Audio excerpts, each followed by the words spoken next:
Here we see Lara coming in with a combination. I think he threw a right and then he came with a left uppercut and he finishes up with a straight left right through the glove. 4 punches all came from different angles. He made an interesting comment in the last round, Emmanuel, to the effect that you thought Lara could provide some trouble even to a finished, polished fighter like Kelly Pavlik at this point. I really do believe that. For 4 rounds or so at this stage, he would be a problem for any middleweight in the world. Including Junior Paul Williams? Could he fight at this measured pace and create trouble for Paul Williams? Yes, he would, because his defense, he punches with enough power that he would probably get more respect than slow Paul down a split second. The guys like Winky, they didn't have the power to really slow him down.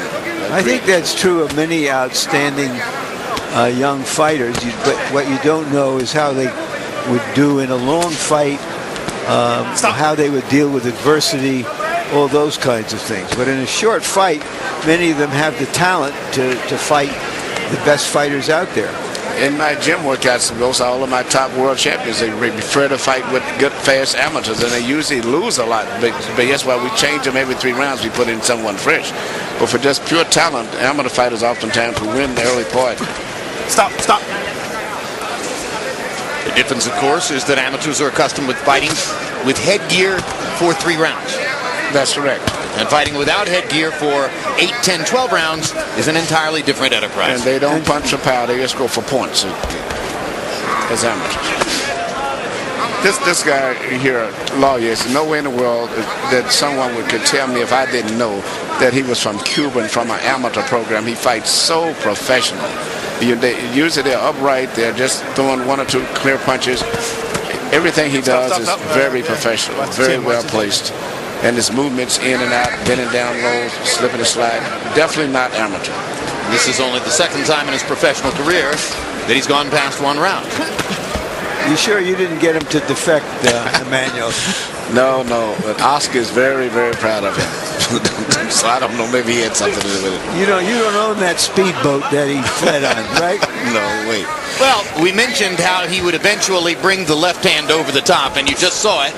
Now he brings it up and under in the manner of an uppercut, but moments ago he threw it as a chopping over the top left hand. This is after, as Emmanuel had pointed out to you, he delivered several body blows straight to the middle of the stomach with the left hand in rounds 1 and 2. Yeah, now he's just mixing up. He's doing so many things right now that Chris has no idea what's going to happen next or where it's going to come from. An extraordinary relaxation. You know, and I want to say for a young fighter, but he's 26. He's had more than 300 amateur fights. This is his 5th fight in a professional career for which he is obviously eminently ready. This is no raw prospect. No, he's definitely going to be a very serious fighter in the middleweight division in the future.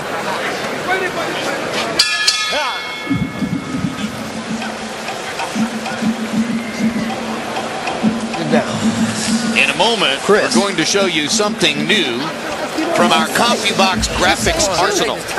And that will be a look at the location of the 79 landed punches for Erislandy Lara in the first 3 rounds. 79 out of 163 is getting very close to the magic 50% mark.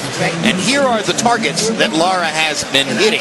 And of course, as a southpaw, he lands many shots to the right side of Gray's face. 35 punches landed already on the chin or directly on the target in front of the face. 12 left-hand body shots down there by the right side, the kidney and the liver. And then a smaller assortment of punches to the other side, mostly landed, of course, with the right hand. Go ahead, I got it.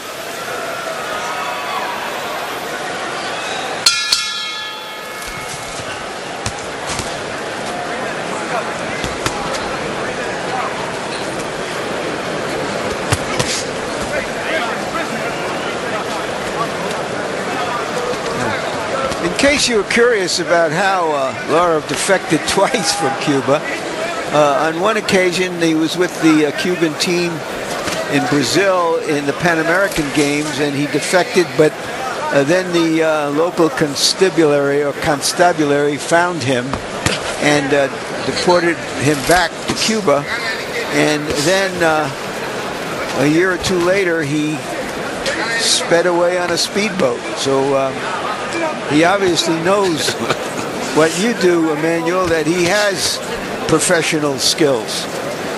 And evidently very determined to. He was determined to escape and get here. But, you know, the determination that I'm impressed with in this fight more so is coming from Chris Grader. I mean, he's been so outclassed in every way, but still he's fighting, and he's fighting a fairly good fight. He hasn't given up. He's got it with the clean punches, and he knows he's outclassed, and he's still doing the best that he can. And it just, you know, most guys would have fell down in this case. Just quit. So, given the vast talent and skill level gap here, is there plenty for Landy to learn in a fight like this? Or for Lara to learn, I should say, Erislandy Lara? Yes, in a fight like this? Yeah, because, you know, the guy, he still hasn't been able to land that clean punch the way one where, you know, Chris's head will be snapping back. He lands blows, but he can't put 3 or 4 of them together. So and every time he slows down, Chris tries to come back and try to start attacking him. So I think this is a good fight. What about the event training, Emmanuel? I mean, the arena is less than 1/3 full. It's nothing compared to the crowd that we're going to experience once Hatton and Pacquiao are in the arena. But will Lara walk away from this and say, all right, I went through my first big fight experience in Vegas? Yes, he will. I mean, and then after this stuff, he's going to change up. He's going to be setting you in the crowd, just feeling excitement, the energy that's going to be generated throughout this arena. It's a tremendous experience, especially for someone coming from Cuba to be right here in Las Vegas at a big Magnum fight like this year. Stop.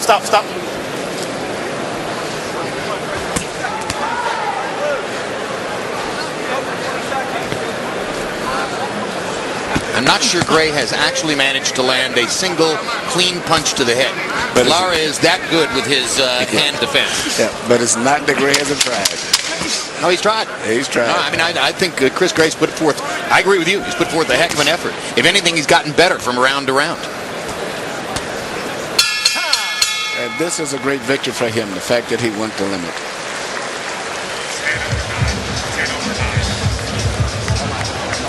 So we will await the decision on Erislandy Lara and Chris Gray. And you got a full 4-round look at a potential force in the middleweight division. Didn't even like it. Harold, how'd you score the thing? Okay, so 4 rounds to nothing, 40-36, Erislandy Lara. Jim, I didn't think that he won any round really big enough to give him a 10-8, but certainly 4 very decisive 10-9 rounds. Wasn't a rather hard fight to score. Wouldn't surprise me if all 3 judges had it 40-36 like I did.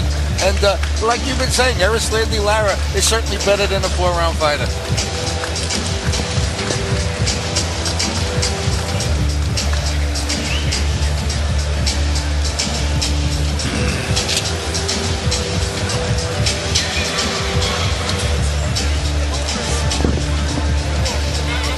The decision is no shame for Lara, who's clearly just as much boxer as puncher. In the next fight, we're going to be seeing a former Russian amateur star who has already developed a reputation as such a puncher that anything other than a knockout will be a disappointment. And let's go to Michael Buffer for the official particulars on this one. Ladies and gentlemen, here at the MGM Grand, all 4 judges scored about the same. Dick Houck, Robert Hoyle, and Ricardo Ocasio have it 40-36, all to the winner by unanimous decision.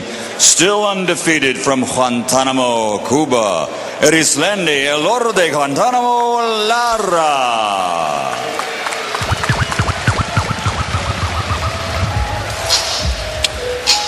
So Guantanamo opens, and